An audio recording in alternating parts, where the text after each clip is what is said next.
There is a sound baked into the memory of almost anyone who grew up watching television. A joke lands. And then, right on cue, a wave of laughter rolls in from somewhere just off camera.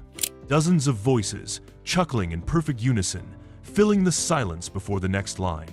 For nearly 70 years, that sound was the heartbeat of American comedy. It told you when to laugh, how hard to laugh, and even whether a joke was funny at all.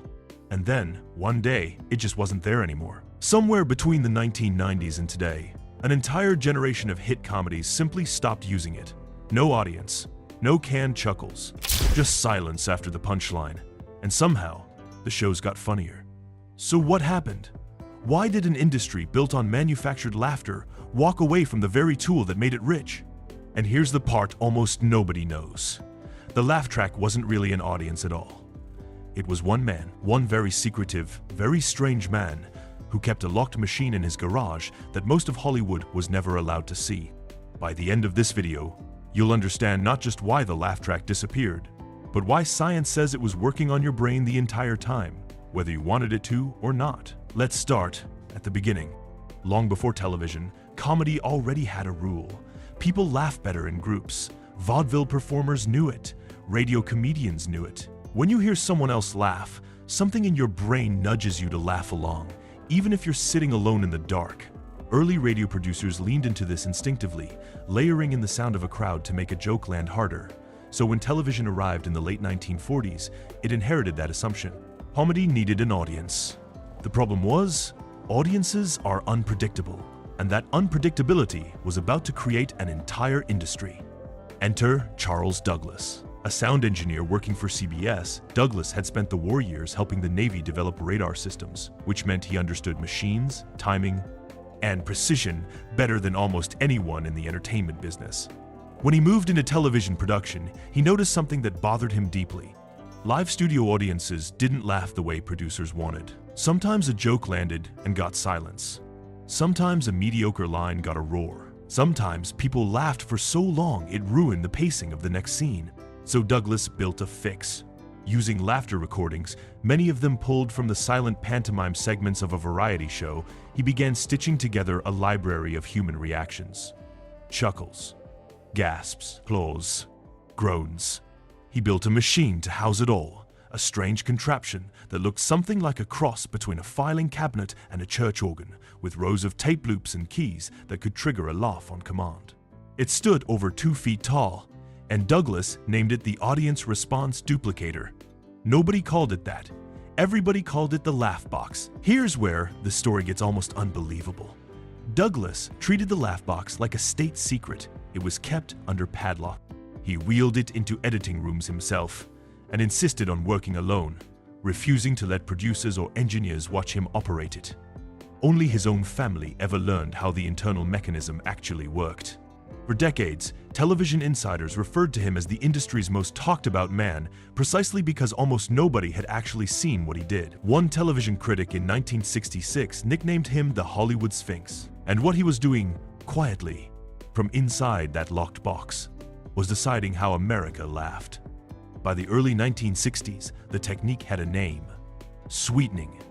If a joke bombed with the real studio audience, Douglas simply added laughter in post-production.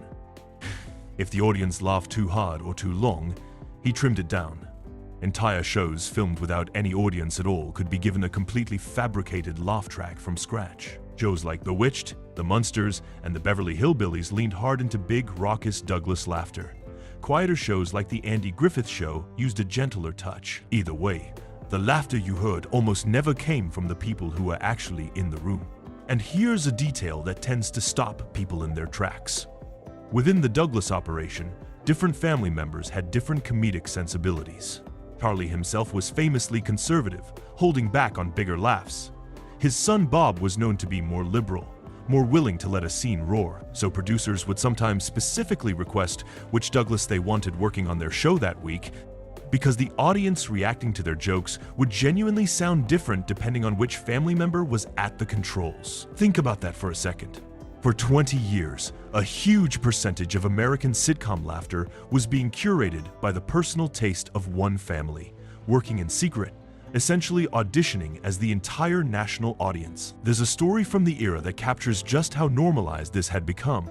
Comedian Milton Berle was reportedly watching one of his own post-production sessions when Douglas slipped in an extra laugh after a joke that hadn't quite landed live. Berle turned to the room and said, essentially, "See, I told you it was funny." Nobody in that room seemed bothered that the laughter hadn't actually happened. That was the business now. Performers weren't just being helped by canned laughter anymore. Some of them had started believing it. Even shows that started out with real audience reactions sometimes ended up quietly switching over. The Monkees, of all things, dropped its laugh track partway through its second and final season, and longtime viewers have noted that the episodes without it feel almost like an entirely different show, sharper in some ways, stranger in others, but undeniably changed by the absence of that constant, comforting hum of approval. Because the laugh box was patented and hand-built, Douglas effectively held a monopoly. If you wanted canned laughter in your show, you needed him. That monopoly lasted for decades, stretching from I Love Lucy all the way through Cheers, one of the last major holdouts of the classic laugh track era. But monopolies eventually crack, and so did this one. As technology modernized, competitors emerged with their own recording techniques, including protégés who had trained under Douglas himself and eventually built rival systems using stereo sound. The laugh track slowly stopped being one man's secret and became an industry-standard technique, something any studio could produce. Which meant the real question was no longer who could make a laugh track, it was whether anyone still wanted one. So why did the laugh track dominate for so long in the first place? Because, uncomfortable as it sounds, it works. This isn't just a story about nostalgia or old-fashioned taste. There's actual neuroscience behind why that sound is so persuasive. In 2019, a team of researchers at University College London, led by cognitive neuroscientist Sophie Scott, ran an experiment specifically designed to test this. They gathered 40 deliberately bad jokes. The kind of groan-worthy dad jokes that make you roll your eyes rather than laugh out loud. Jokes were played for participants either in silence with fake laughter added afterward, or with genuine spontaneous laughter added afterward. Then people rated how funny each joke actually was. The results were strikingly consistent. Adding any laughter at all made the exact same joke rated as funnier. Genuine spontaneous laughter boosted the rating even more than the fake version, but even obviously canned laughter still worked. According to Scott's team, a spontaneous laugh track could make a joke feel roughly 10 to 15% funnier, purely because of the social cue attached to it, with no change to the joke itself. Here's the detail that made headlines. The study also included adults with autism, since prior research suggested laughter might be processed differently in that population. The effect held up across both groups. Everyone, regardless of neurotype, was susceptible to the same trick. Hearing someone else laugh doesn't just signal that something is funny. It appears to genuinely shift how funny our brains perceive it to be, almost against our will. So if the science says laugh tracks work, why did television abandon them? The answer starts, oddly enough, with cameras. In the earliest days of sitcoms, most shows used a technique called single camera filming, shooting each scene multiple times from different angles, much like a movie. Then, Lucille Ball and Desi Arnaz changed the game with I Love Lucy, popularizing multi-camera filming in front of a live studio audience where several cameras captured a scene simultaneously as real people watched and reacted in the room. This format thrived for decades. It gave us the reaction shot, the perfectly timed pause, and eventually shows like Cheers, Seinfeld, and Friends, all filmed in front of real crowds, sometimes gently sweetened, but built around the presence of an actual audience. Then, starting quietly in the 1990s, a different kind of show began sneaking onto television. HBO's Dream On and The Larry Sanders Show experimented with single-camera comedy that skipped the studio audience entirely. And in the early 2000s, one show in particular changed everything. Malcolm in the Middle premiered in 2000, shot entirely single-camera, entirely without a laugh track, with the main character frequently breaking the fourth wall to talk directly to viewers. It was a massive hit. Alongside the British sitcom Spaced, it's often credited as the show that proved, definitively, that a sitcom did not need canned laughter to succeed. Scrubs followed a similar path not long after. Then came the format that arguably delivered the final blow, the mockumentary. When The Office premiered in the UK, and later its American adaptation, the entire premise depended on the illusion that a documentary crew was quietly filming real events in a real workplace. A laugh track would have shattered that illusion instantly. You cannot have canned audience laughter in a show pretending nobody knows the cameras are there. Parks and Recreation followed the same rulebook, so did Modern Family. The format itself made the laugh track structurally impossible. Around the same time, an entirely different comedic sensibility was rising. Cringe comedy. Shows built around discomfort, awkward silences, and jokes that were funnier specifically because nobody was laughing at them. Arrested Development, 30 Rock. It's Always Sunny in Philadelphia. These shows used hard cuts, dead air, and uncomfortable pauses as punchlines in themselves. Adding a laugh track to a moment engineered to feel awkward would have completely undercut the joke. And once critics and audiences started noticing something else, the laugh track's reputation never really recovered. People began pulling up old sitcom clips online with the laugh track stripped out entirely, and what they found unsettled a lot of viewers. Suddenly, characters seemed to be pausing for no reason, staring blankly at each other, waiting for laughter that would never come. Jokes that once felt sharp suddenly felt hollow, or worse, oddly mean-spirited.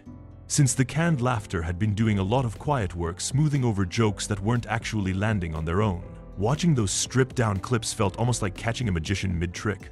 That exposure mattered. Once audiences understood that the laughter they'd been hearing for decades was, in many cases, entirely manufactured by one family working in a locked garage, the format started to feel less like a comforting tradition and more like a cheap shortcut, a crutch for jokes that couldn't stand on their own. By the 2010s, the shift was unmistakable. Prestige comedy had become almost synonymous with the absence of a laugh track. Silicon Valley, Fleabag, Atlanta, Succession if you want to stretch the definition of comedy at all. These shows didn't just skip canned laughter. They were built around the assumption that the audience could recognize what was funny entirely on their own without being told. There's one particular ending point that a lot of television historians point to as symbolic. The Big Bang Theory, filmed in front of a real studio audience with additional sweetening, ran until 2019 as one of the most watched comedies on the planet. Its finale is often described as the last major flagship sitcom to lean fully into the traditional laugh track format at that scale. When it ended, it felt less like just another show wrapping up and more like the closing of an entire era of television. But here's the twist. The laugh track never actually died completely, and understanding why reveals something surprisingly human about why we watch comedy in the first place. Multi-camera sitcoms with live audiences didn't disappear. Shows continued to be produced this way, sometimes drawing criticism for feeling dated, and sometimes finding surprisingly devoted audiences who genuinely prefer that format. Even sequel shows built for a streaming first, single-camera generation sometimes went right back to canned laughter anyway, almost defiantly, as if betting that the format still had one more comeback left in it. There's a reason for that stubborn survival, and it isn't just nostalgia. Watching comedy alone, on a phone or laptop, in total silence, can feel strangely isolating. A laugh track, fake as it may be, gives viewers the sensation of laughing along with other people rather than sitting in a room by themselves. Some writers have described this as an antidote to loneliness, a phantom audience standing in for the community that used to gather around a single living room television set. So the laugh track's decline was never purely about quality, or purely about audiences getting smarter. It was about comedy changing its relationship to the viewer. Old-school laugh track sitcoms told you exactly when to laugh, almost like a friend nudging your shoulder at the right moment. Modern single-camera comedy trusts you to find the joke yourself, in the silence, in the pause, in the exact moment nobody tells you it's supposed to be funny. Which brings us back to that locked box in Charlie Douglas's garage. For most of the 20th century, one secretive engineer's private sense of humor was quietly deciding what counted as funny for millions of households at once. Decades later, an entire generation of comedy writers built their careers on rejecting exactly that idea, betting that audiences didn't need to be told what was funny at all. Both approaches worked, for a while. Science says the fake laughter genuinely fooled our brains, and the silence that replaced it forced comedy to get sharper, tighter, and more honest, because there was nowhere left to hide a weak joke. So the next time you're watching an old sitcom rerun and that unmistakable wave of laughter rolls in right after a punchline, you'll know exactly what you're hearing. Not a studio audience, not even necessarily real laughter at all. In many cases, you're hearing the private sense of humor of one man, recorded decades ago, quietly deciding, on your behalf, that something was worth laughing at. And somewhere out there, buried in an archive, the actual laugh box still exists. A padlocked wooden cabinet that once controlled how an entire nation laughed. Sitting silent now, in a television landscape that finally decided it didn't need permission to find something funny. To find something funny. To find